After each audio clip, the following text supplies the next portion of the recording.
Olá, você está na GV News, seu canal de jornalismo 24 horas na internet. O nosso assunto agora é redução da maioridade penal. A gente conversa com o juiz Vladson Bittencourt. Ele é juiz da execução das medidas socioeducativas e coordenador das varas de infância e juventude do Tribunal de Justiça do Espírito Santo.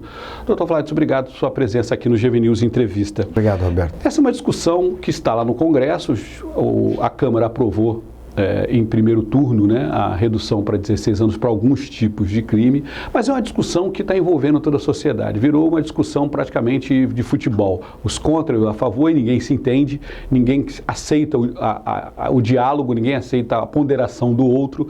Quer dizer, quem é contra mesmo, e quem é a favor quer que os menores sejam presos, né, porque diz que tem crime demais e os menores abusam. Quer dizer, virou uma discussão da sociedade que precisa ser esclarecida. As pessoas precisam dar um tempo para a razão, dá um tempo para pensar no que está acontecendo, né? Por isso que a gente convidou o senhor aqui. A Câmara aprovou, né, a redução para 16 anos de alguns tipos de crime. É uma emenda à Constituição, né? Isso vai afetar N coisas, N situações do dia a dia dos menores. Como é que o senhor viu essa discussão? Como é que o senhor vê essa discussão da redução da maioridade penal? Eu acho que dentro do processo democrático, toda discussão que afeta os caminhos da sociedade é válida. Né? Já começa por aí. Agora, não devemos nos esquecer que no dia anterior, anteontem, a mesma Câmara rejeitou a proposta de emenda à Constituição. Então, inicialmente, é bom que se faça esse esclarecimento. E numa mesma legislatura, o presidente da Câmara, Eduardo Cunha, volta com um tema no dia seguinte para tratar do mesmo assunto. Então, isso é um problema que não vai caber a mim decidir. Com certeza o Supremo vai ter que se manifestar a respeito da legalidade e da constitucionalidade de se voltar a um tema depois dele ter sido derrotado, para poder saber se vai prevalecer a votação de ontem. Mas, de qualquer forma, a matéria é instigante. É instigante porque a população associa a inimputabilidade a sensação de violência que nos aflige no dia a dia. Eu, particularmente, acredito que a violência não está depositada única e exclusivamente na prática dos atos infracionais ou dos crimes cometidos pelos menores de 18 anos. A violência que nos aflige, ela decorre de toda a insegurança que nós vivemos, decorrente da ausência de políticas públicas que visassem evitar que esses cidadãos, maiores ou menores, entrassem para a prática do crime. E como o senhor vê assim essa decisão de retirar, quer dizer, a maquiagem, entre aspas, que disseram que foi feita, é que tiraram alguns crimes da lista, e aí puderam votar outra vez.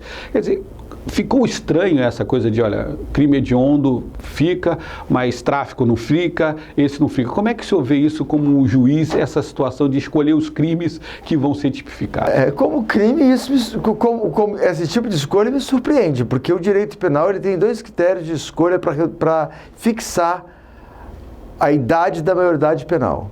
É o critério psicológico ou o critério biológico. Pelo critério biológico você estabelece através de idade. Você estabelece, no meu país, os maiores de 18, de 16 ou de 20 anos responderão criminalmente.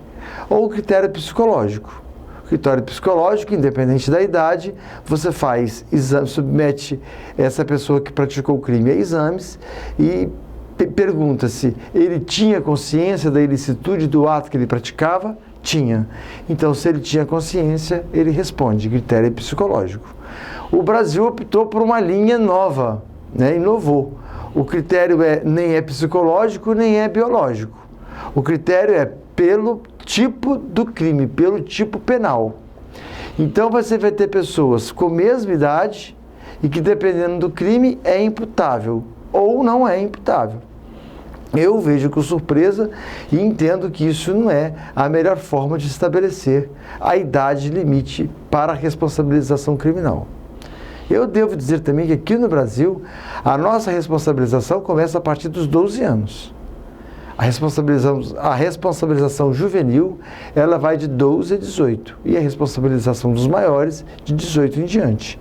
Mas a responsabilização, ela já existe desde os 12 anos, que veio através da aprovação do Estatuto há 25 anos.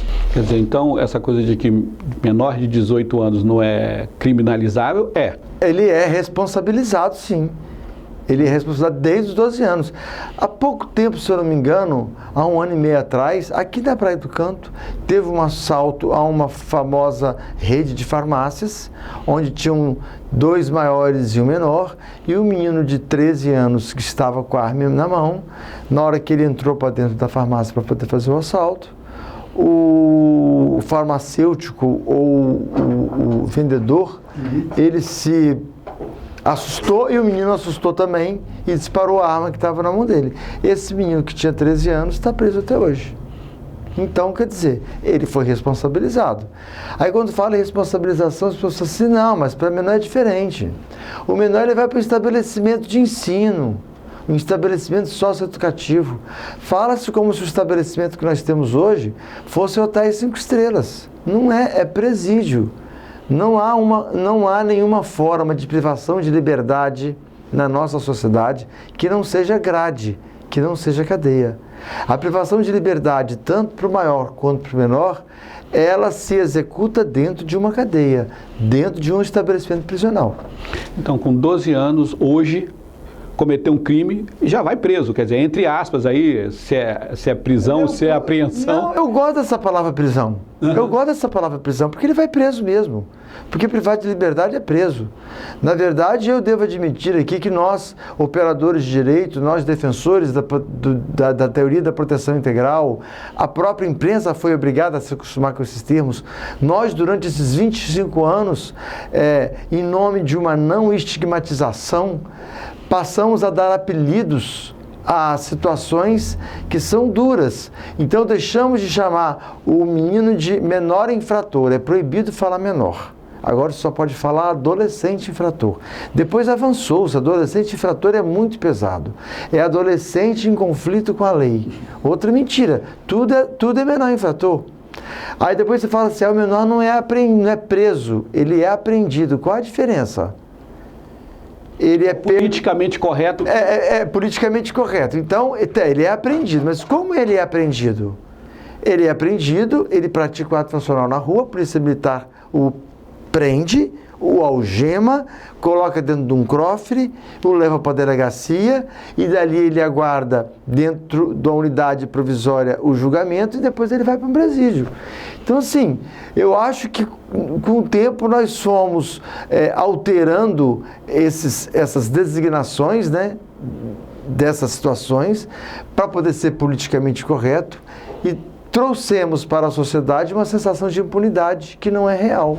Porque eles são punidos. Porque isso cria uma sensação de que, o marketing cria uma sensação de que nós temos uma sociedade ideal em que o jovem infrator é reeducado e volta para a sociedade melhor do que foi apreendido. Isso não tem acontecido. Não, essa é a finalidade do Estatuto. Isso está no Estatuto.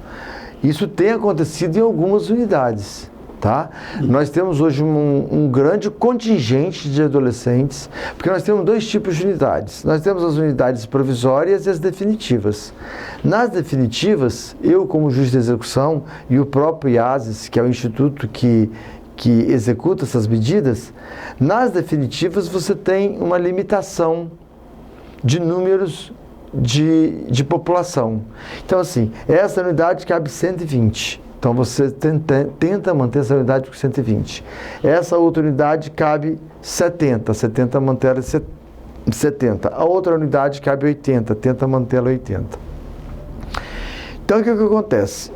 Você só consegue vaga nessas unidades quando algum desses adolescentes, ou ele tem extinta a medida dele, porque ele foi ressocializado, ou porque ele teve uma progressão para um meio mais aberto.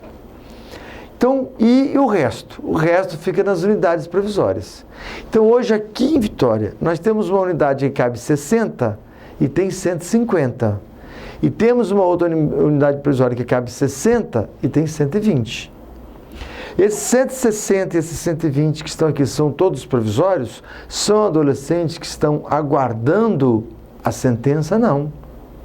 Desses, juntando 120, 150 com 120, dá 270. Desses 270, 60 são provisórios. E os outros 190? Têm sentença definitiva e não conseguem ser transferidos para a unidade definitiva. 210 que já deviam estar? Já deviam estar. Qual é o déficit hoje? O déficit hoje, aqui na capital, é de 210. Se você pegar Linhares, tem mais 210. Então, se você pegar assim, mais os provisórios, que o déficit no norte é muito grande, nós temos um déficit de pelo menos 500 vagas no sistema.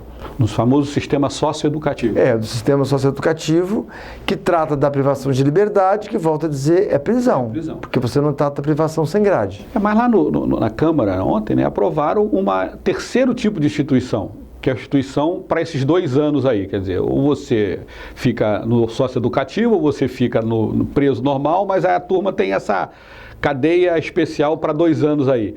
E onde que estão essas cadeias? Não existe, não existe. Hoje nós estamos tentando construir uma nova unidade de Linhares. O governador do estado, Paulo Artung, inclusive já mandou carimbar a verba para a construção dessa unidade. Em Linhares não, em São Mateus. Mas se você for levar em conta todo o processo que deve ser seguido para você construir a unidade, não fica pronto em menos de 5 anos. Uma unidade que nós já estamos almejando há 5 anos. Então, assim, para construir essa unidade, eu acho que nós vamos demorar pelo menos uns 8 para poder ter a primeira unidade dessa natureza. Enquanto isso, aonde fica? Aí eu vou usar, desculpe-me, até a forma jocosa de falar, né? Se ouve muito falar lá ouviu muito discurso dessa natureza, né? Se você tem pena desse menino que pratica o ato infracional e continua na rua, ou que vai para o sistema socioeducativo, leva para a sua casa, adote esse menino. Um deputado falava com o outro, né? O deputado que defende a redução falava com o deputado que era contra. Leva esse menino para casa. Então agora nós criamos um limbo de 16 a 18, onde não tem onde colocar. Então seria a hora agora de dizer, então, o deputado, o senhor que aprovou a lei, pega esse menino e leva para casa, de 16 a 18, porque não tem onde colocar. Ou nós vamos criar uma linha imaginária dentro dos presídios, usar aquele spray que o juiz de futebol usa para poder marcar no campo. Você bota um spray e fala, daqui para cá é de 16 a 18 e daqui para lá fica os 18. É claro que com 10 minutos aquele spray vai desaparecer e todos vão se misturar. Porque na verdade eles, assim, o que parece que pode acontecer é que os de 16 anos vão para a prisão comum, de adulto. É isso que basicamente irá acontecer. Na prática. Eu sinceramente não sei como irá acontecer. Eu não sei como é que vai ser o regulamento dessa lei, porque hoje em dia eu não posso pegar um menor de 18 anos e colocar no sistema penal de adulto. Não posso. Não há nenhuma exceção nesse sentido. Não há. Hoje é terminantemente proibido. Se aquele que pratica o ato infracional antes de 18 anos, ele não cumpre a medida no sistema penitenciário de maiores. Mesmo que ele tenha 19, que ele tenha 20, ele cumpre a medida em sistema separado dos maiores. Só com 21 anos para cima? Que pode... Não, porque o Estatuto fala que, muito embora você leve em consideração a data do ato infracional, a data em que o ato infracional foi cometido, você pode ter um caso concreto onde o rapaz praticou o crime com 17 anos e 11 meses, né? Esse processo demora a ser julgado, esse processo só vai ser julgado quando ele tem 19. Aí com 19 vem a internação. Então ele pode ficar até 3 anos. Então, de 19, 20, 21, ele vai ficar no estabelecimento destinado aos menores. Socioeducativo. Socioeducativo, dentro dessa faixa etária. Eu não posso pegar ele porque tem mais de 18 e botar ele no sistema penitenciário. O crime foi cometido como menor. Como menor. Como menor. Então eu não posso misturar e eu acredito que essa rigidez de não poder misturar vai ser mantida tanto pela doutrina quanto pela jurisprudência do Supremo, de não poder misturar. Nós estamos... Quer dizer, parece que os deputados não vivem a realidade, quer dizer, eles são influenciados pela essa discussão aí futebolística com relação à maioridade, e aí tem um grupo de um lado e do outro. Eles esquecem que eles têm responsabilidade com essas realidades, me parece. Porque o senhor está explicando aqui, que é uma coisa que o senhor vive todo dia, que a lei não lhe permite fazer tomar certas decisões, mesmo que a Câmara decida, porque tem que ser regulamentada, tem que ser organizada pelo sistema todo, desde o STF, o sistema jurídico, até os estados. Quer dizer, isso não foi pensado. Não foi pensado. Fala-se num novo sistema, fala-se num novo local, um local que não existe. Né? E dentro disso que você falou, dessas decisões tomadas dentro desse clima futebolístico, eu vi um deputado falando sobre isso ontem, que nós não podemos nos deixar, nós agentes públicos, nós não podemos nos deixar influenciar pela opinião pública. Eu esqueci foi o nome do deputado que falou, não sei se foi Simbá Machado, mas ele falou assim, se nós fôssemos levar pela opinião pública e perguntasse para a opinião pública se quer que feche o Congresso Nacional, a opinião pública vai dizer que sim. Se nós perguntarmos à opinião pública se querem que reduza o salário dos deputados, eles vão dizer que sim. Se perguntarem à opinião pública se querem que reduza a verba de gabinete dos deputados, eles vão dizer que sim. Então, quer dizer, para algumas coisas os deputados se influenciam pela opinião pública, por outras não. Então o que eu quero dizer com isso é que essas questões que interferem diretamente na sociedade, na vida das pessoas, em consequências graves que essas decisões podem ter, elas não podem ser tomadas de forma emocional, elas têm que ser feitas de forma racional. Senão você corre o risco de cometer grandes injustiças. É porque a sociedade hoje tem essa carga de que a culpa é do menor. Né? Ela assumiu isso como uma verdade, entre aspas, apesar de que as estatísticas mostram que da grande população dos menores do Brasil, nem 0,9% comete crimes. Quer dizer, a população, comparando percentualmente, é quase nada dos menores que cometem crimes, né? Mas a população cismou, botou isso na cabeça, que o menor é que é o criminoso. Quando você anda na rua e vê que a maioria dos menores tem uma vida saudável, sem nenhum problema, assim como a maioria dos adultos, né? Então, por que isso chegou a esse ponto? Por que a gente chegou a essa discussão de que a culpa é do menor? Olha, eu volto a dizer, eu acho que nós, operadores de direito, nós, sociedade, nós, mídias, nós, protetores dos direitos, protetores da teoria da proteção, defensores da teoria da proteção integral, fomos um pouco responsáveis também, sabe? Quando nós tentamos tirar o estigma de menor não é preso, menor é apreendido, menor não fica em cadeia, menor fica em estabelecimento de ensino, eu acho que isso foi tudo criando uma sensação de impunidade na sociedade e na cabeça do próprio menino. Porque o menino passa a acreditar que para ele não dá nada. Ele só vai perceber que dá alguma coisa para ele quando ele se vê dentro do sistema. Até ele entrar para dentro do sistema, ele percebe que para ele não deu nada. E isso decorreu de anos e anos de publicações, de veiculações. Eu lembro quando o Estatuto surgiu, você só via propaganda falando dos direitos.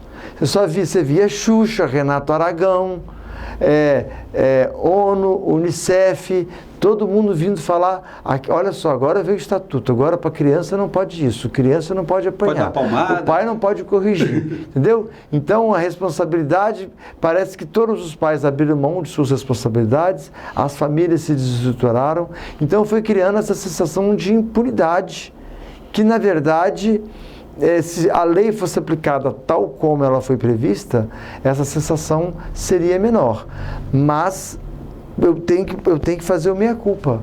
Nós juízes, às vezes, quantas vezes nós juízes corrigimos um repórter, quando o repórter fala assim, o menor foi preso, diz, fala, preso não, ele foi apreendido. Foi preso. Então criou-se essa sensação.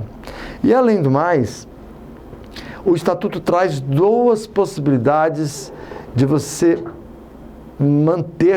de você decretar a prisão de menor, decretar a internação.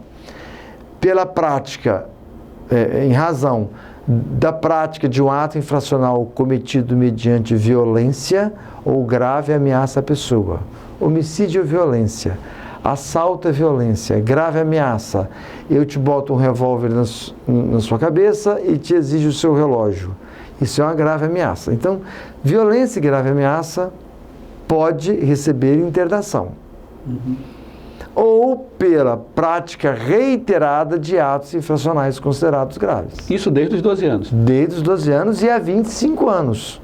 Quer dizer, o crime hediondo está tudo dentro disso tudo aí. Está tudo dentro disso aí. Hoje você pega o menino com o primeiro... Se eu sair daqui agora, um rapaz de 12 anos, tentar ali fora, levar meu carro, roubar meu carro, tentar ou roubar o meu carro de 12 anos, ele pode receber uma internação. Mas aí não fica só 3 anos, sai com 15 anos, que dizem? Sim, fica só 3 anos. E o maior fica quantos anos? Você já ouviu dizer que o maior que recebeu uma pena de 30 cumpriu 30? Você já ouviu dizer que o maior que recebeu, que tem 300 anos de cadeia, vai cumprir 300 anos? Hoje nós temos aqui um projeto incentivado pelo CNJ, que é a audiência de custódia.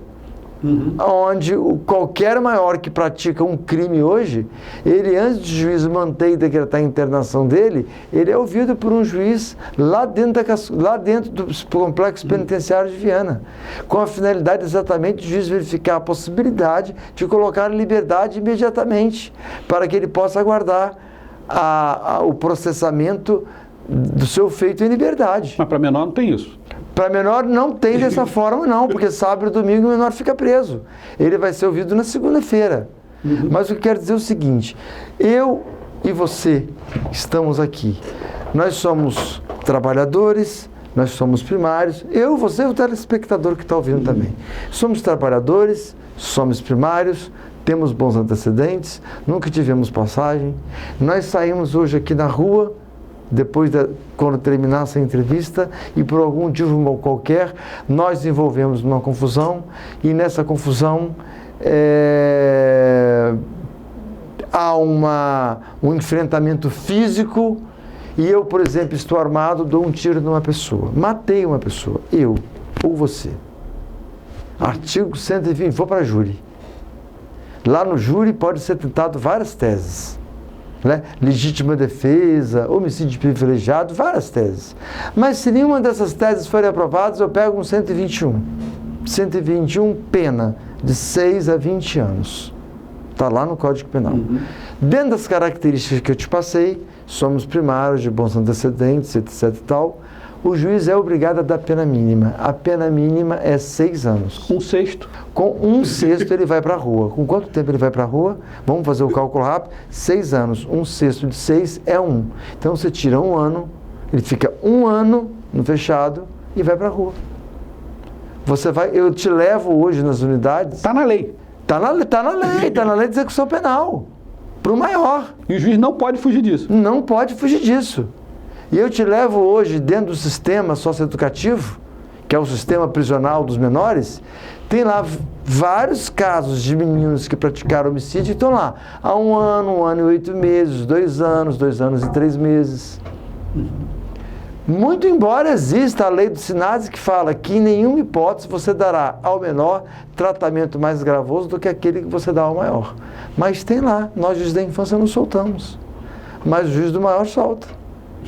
Porque a lei da execução penal fala que com 1/6 tem direito à progressão. Então, tem essa ideia, tem a outra falsa ideia também, porque para o menor fica só 3 anos. Mas nós temos que dizer, fica 3 anos. Agora, o tempo do menor é diferente do tempo do maior. O meu tempo é diferente do tempo da pessoa que tem 17 anos. Hoje, para mim, com 52 anos, o tempo passa rápido. Para mim, já está quase acabando o ano. Nós já estamos no mês de julho, já passaram 6 meses. Agora, para quem está no sistema prisional, 6 meses está sendo uma eternidade. Para o adolescente, então, é uma eternidade maior ainda. Perde a vida, né? Se a gente levar em conta que uma faculdade aí 4 anos, ele fica preso 3 anos, ele perdeu o mercado de trabalho na frente de quase de milhares de outros jovens. Então, anteontem eu estava lá, um menino falou assim, doutor, pelo amor de Deus, olha meu processo, já estou 1 ano e 4 meses preso. Eu estou num processo de tráfico. Quer dizer, 1 ano e 4 meses preso. Para ele, aquilo ali é uma eternidade. Em alguns casos é uma eternidade. Porque com 1 ano e 4 meses, muitas vezes, no local insalubre, onde o menino passa 23 horas dentro de uma grade, só sai 1 hora para banho de sol, no lugar fétido, no lugar insalubre, sem condições de saúde, isso é uma eternidade. Eu já fiz a experiência de entrar para dentro de uma cela dessa, junto com o pessoal da minha vara e com alguns agentes, a gente não consegue ficar 5 minutos lá dentro. Você imagina quem passa 23 horas. A sociedade tem uma falsa ideia de que a prisão do menor é como o senhor falou, é um hotel 5 estrelas. Isso aí. E não é uma pior e às vezes até do que a do adulto. Muitas vezes, se você pegar um agente penitenciário que trabalhou no sistema de adulto e atualmente está no sistema socioeducativo, você vai conversar com ele, você fala assim, doutor, aqui é muito pior do que os maiores. Então, assim, é uma falsa ideia. É uma falsa ideia, mas a realidade é que os adolescentes são responsabilizados, sim, e estão presos. É claro que existe uma gama de medidas socioeducativas para serem aplicadas de acordo com o grau de gravidade do ato infracional praticado. Existe, como existe para o maior.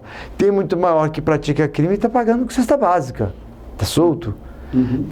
Tem muito maior que pratica crime e está pagando com prestação de serviços comunitários.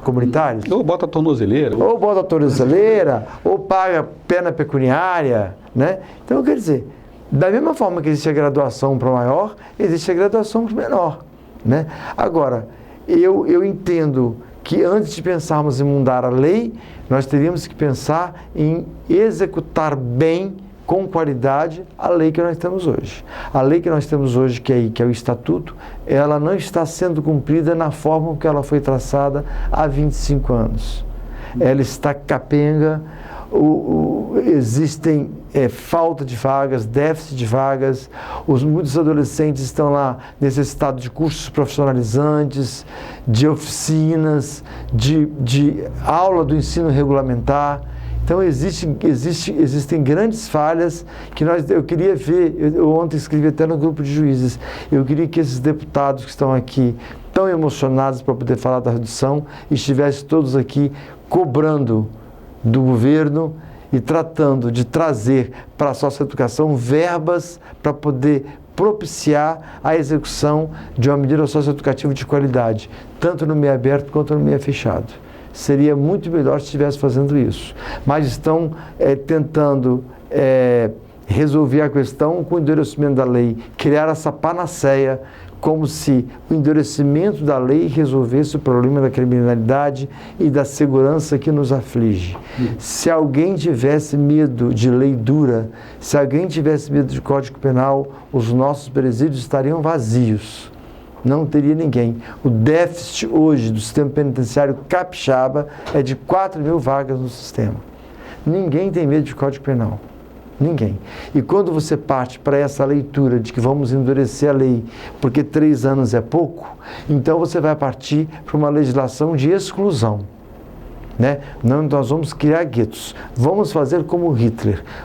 O Hitler, né, que pensava assim, a raça ariana é pura e é superior, as demais são inferiores. Então os demais você retira da sociedade, coloca para poder fazer trabalho escravo, vamos tratá-los para poder fazer tipo de experimentos científicos e depois que eles não estiverem prestando para mais nada, coloca numa câmara de gás e mata. Então, o endurecimento da lei é mais ou menos isso. Você cria essa possibilidade de trazer uma lei que é uma asepsia. Isso aqui não presta. Tira e joga para dentro do sistema penitenciário. Só que isso é uma ilusão, porque essa asepsia é com tempo limitado. Ou 3, ou 5, ou 10. No Brasil não tem prisão perpétua e não tem pena de morte. Todos voltarão. Todos voltarão. E a possibilidade de ressocialização no sistema socioeducativo é maior do que no sistema penal. Então, eu acho que nós estamos sendo, a sociedade, do modo geral, está sendo enganada ao ser levada a acreditar que a redução resolverá os problemas. Não resolverá, nós continuaremos com a sensação de segurança, os crimes continuarão acontecendo e o adolescente não deixará de praticar seus atos infracionais porque a lei mudou. Porque ele não muda quando ele tem 18 anos, ele continua praticando.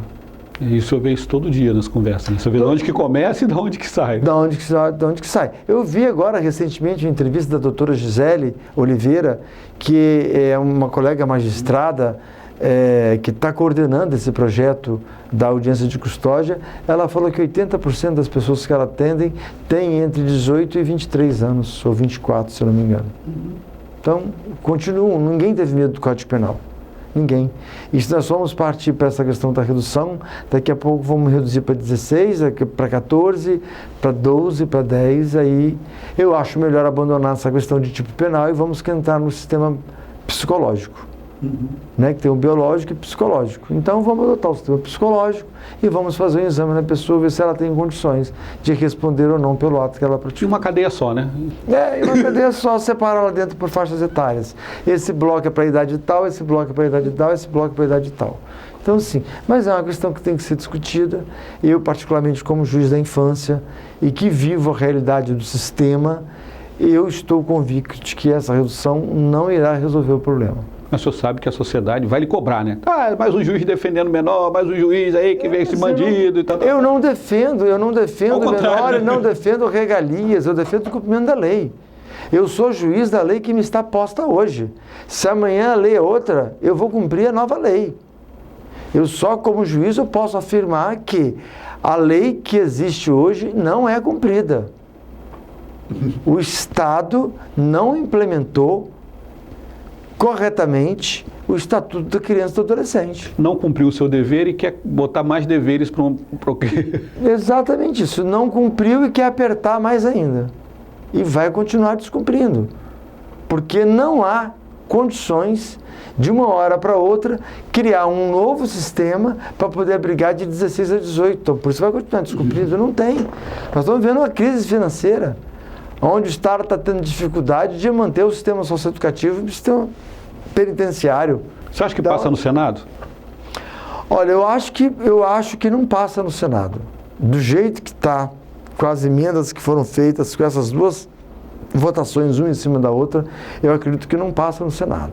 Até porque o Senado tem uma proposta mais lógica, mais plausível, que é de não mexer na idade de responsabilidade penal, é alterar o estatuto, torná-lo, em alguns atos infracionais mais rigorosos, criar faixas etárias para poder tentar resolver essa questão. A proposta que tem no Senado, defendida pelo senador José Serra e pelo governador de São Paulo, Geraldo Alckmin, ambos do PSDB, é de alterar o estatuto, não é alterar a Constituição. Então eu acho que não vai passar no Senado, porque quando chegar lá já vai se encontrar essa nova proposta em tramitação. Mas é bom a sociedade começar a pensar, parar dessa discussão futebolística e começar a botar a razão para ver que resultado terá, porque é isso que interessa para todo mundo. Qual o resultado que nós vamos ter lá na frente para proteger nossas crianças, sejam elas de que idade tenham, né, mais velhos ou mais novos, para que a gente tenha uma sociedade mais saudável, né, que é isso que todo mundo quer. É o que todo mundo quer.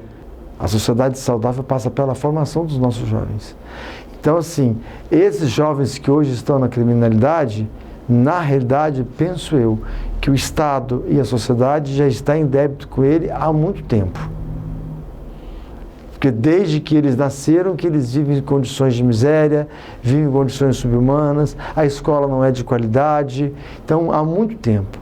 O jovem que está na periferia tem os mesmos desejos que os meus filhos têm. Eu tenho um filho de 25 e um filho de 20. Os mesmos desejos. Os meus filhos não estão na criminalidade.